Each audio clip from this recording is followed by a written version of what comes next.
Hello, my friend, and welcome to Wisdom Trek. I am Guthrie Chamberlain, your guide to wisdom and creating a living legacy. Thank you for joining us for our 5-day-per-week Wisdom and Legacy Building podcast. Today is day 671 of our trek, and it is Wisdom Wednesday. Every Wednesday along life's trail, we will dig for the nuggets of wisdom that are found within the book of Proverbs. Today we'll explore Proverbs 22 from the Voice translation, which will give us a fresh perspective on this book of timeless wisdom. We are broadcasting from our studios to the Big House in Marietta, Ohio.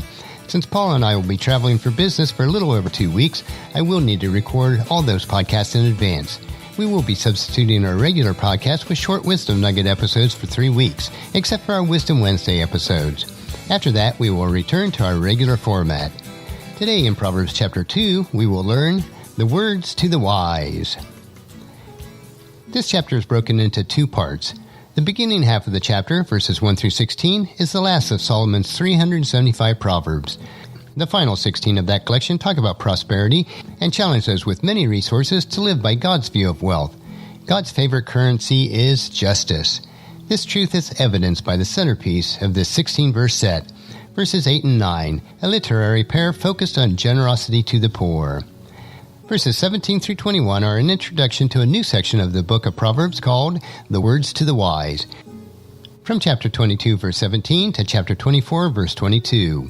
This collection will consist of 30 sayings. The first 6 are found right here in this chapter.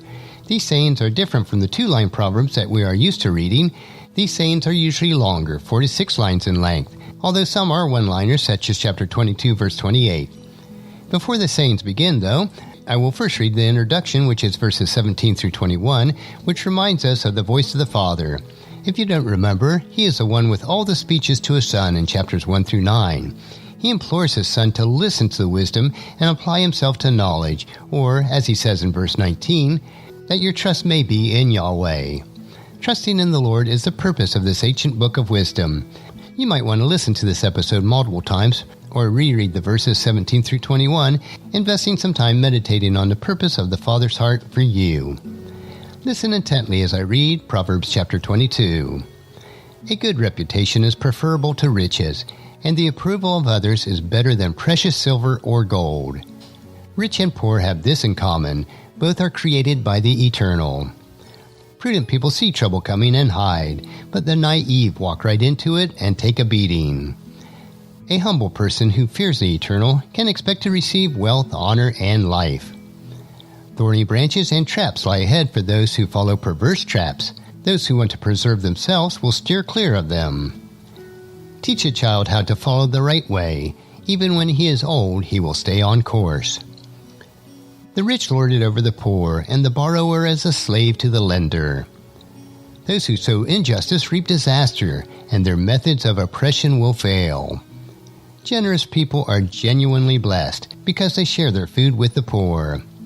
Expel a mocker and watch the wrangling go with him. Rivalry and rude remarks will also stop. Those who love a pure heart and speak with grace will find that the king is their friend. The Eternal keeps a watchful eye over those with knowledge, but he subverts the words of the faithless. A lazy person says, "A lion, right outside. I will surely die in the streets. Yet another good reason to stay inside today."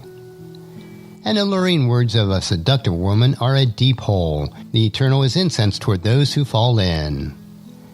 Foolishness consumes the heart of a child, but corporal punishment, properly administered, drives it away. If you take advantage of the poor or coddle the rich to get ahead, you will end up destitute. Lend an ear, listen to the words of the wise, and align your thoughts to my instructions. Because true pleasure will be yours by learning them, living them, and being ready to repeat them to others. In order that you may trust only in the Eternal, I teach them to you every day, yes, even you. In fact, didn't I already write them down for you? 30 axioms of good advice and sound knowledge, to reveal to you what is reliably true, so that you can answer those who sent you with the truths that you've learned. Do not cheat poor people just because they are vulnerable, or use shady tactics in court to crush those already suffering. For the Eternal is ready to take their case, and he ruins anyone who is out to ruin them. Do not befriend someone given to anger or hang around those with a hot head. Odds are you'll learn their ways, become angry as well, and get caught in a trap. Don't be a person to guarantee someone else's loan or put up collateral for the debts of an acquaintance. For if you do and you can't repay, won't you be risking your bed being ripped out from under you? Do not steal property from a neighbor by moving an ancient boundary marker your ancestors established. As those who are skilled in their work, they will be recognized and invited to serve kings rather than regular folks. That will conclude our exploration of Proverbs chapter 22. The precepts found in God's Word have the law of planting and harvesting built into them. You plant good seeds in life, and you will reap a bountiful harvest of good, and the opposite is also true. Over the course of our lives, we will harvest what we plant. Each week, we will explore a full chapter in Proverbs. I hope that you'll join us next week for Proverbs chapter 23, so that you can gain wisdom, insight, and understanding for yourself. The entire book of Proverbs provides us with rich wisdom, insight, and understanding on a myriad of life issues. And regardless of where you are on your faith walk, if the precepts of Proverbs are followed, your life will be rich and satisfying. I encourage you to take and plant the seeds of wisdom into your heart so that you'll reap a harvest of wisdom throughout your life. Tomorrow we will continue with our 3-minute Wisdom Nugget that will provide you with a bit of wisdom, if followed, that will allow you to grow healthier, wealthier, and wiser each day.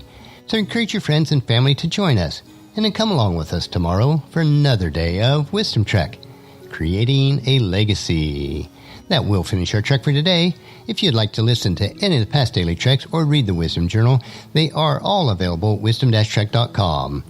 You can also subscribe at iTunes or Google Play so that each day's trek are downloaded to you automatically.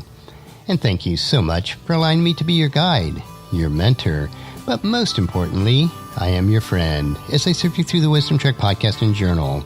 And as we take this trek of life together, let us always live abundantly, love unconditionally, listen intentionally, learn continuously, lend to others generously, lead with integrity, and then leave a living legacy each day. I am Guthrie Chamberlain, reminding you to keep moving forward, enjoy your journey, and then create a great day every day. See you tomorrow.